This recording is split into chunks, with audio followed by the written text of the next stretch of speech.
কি একটা দেশে বসবাস করে।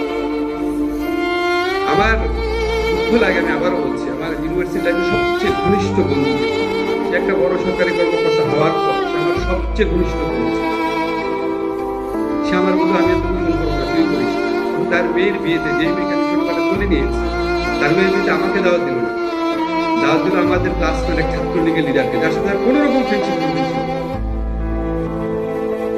আমার এক বন্ধু এখানে আছে, নাম বলবো না, দেখলাম আমার সাথে একটা ছবি দিল। ছবি দেওয়ার পর তাকে দুই একটা খারাপ কথা বলা হলো, তুই বেটা জামাতের লোকের সাথে ছবি দিয়েছিস, সাথে সাথে ভয়ে ডিলিট করে দিল। সমস্যা কি? দু একটা সমালোচনার জন্য হাজার হাজার মানুষ আমাকে যা তা লিখে সববার।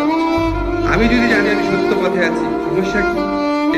আবার প্রগতিশীল শিক্ষকদের কেউ কেউ আমার সাথে কমফোর্টেবল ফিল করতো না, ওরা আমার সাথে একটা মঞ্চ ভাগাভাগি করতে একটু দ্বিধাবোধ করতো। হয় নাই, রুমের প্রতি আগুন দিয়েছে, রুমের প্রতি তালা দিয়েছে, গুলি করবে মারবে বলেছে, রাষ্ট্রদ্রোহিতা মামলা দিয়েছে, ডিজিটাল সিকিউরিটি একটা মামলা দিয়েছে, যুদ্ধাপরাধ আইনে মামলা দিয়েছে। ইউএনডিপি এডিবির কনসালটেন্ট ছিলাম, সমস্ত কনসালটেন্সি ক্যান্সেল করে দিয়েছে। 1.5 বছর অন্য একটা প্রাইভেট চাকরি পাওয়ার কি পরিমাণ আর্থিক অসুবিধায় গিয়েছি তা আমি জানি। সামাজিক সম্পর্ক নষ্ট করে দিয়েছে। ছোটবেলার বন্ধু তার বোনের বিয়েতে দাওয়াত দেওয়ার সাহস পায় না। আমার সবচেয়ে ঘনিষ্ঠ একজন ছাত্র, যেখানে সোভানি আছো, সোভানি ফ্রেন্ড, পৃথিবী একদিকে আমি একদিকে তার, হঠাৎ করে লন্ডনে যাওয়ার আগে আমার সাথে যোগাযোগ বন্ধ করে দিল। আমি হতবাক। আমি আমার স্ত্রীকে বললাম যে ও এটা করতে পারে, ফোনই ধরে না। পরে গিয়ে শোনা ওখানকার আওয়ামী লীগটাকে ধরেছে, সার্কিট এসে তোমার বাসা থাকে, তোমাকে তো খবর আছে, লন্ডনে।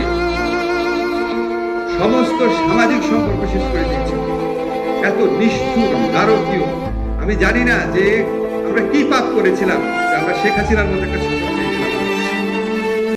সমস্ত সামাজিক সম্পর্ক নষ্ট করে দিয়েছে। মানুষ মানুষের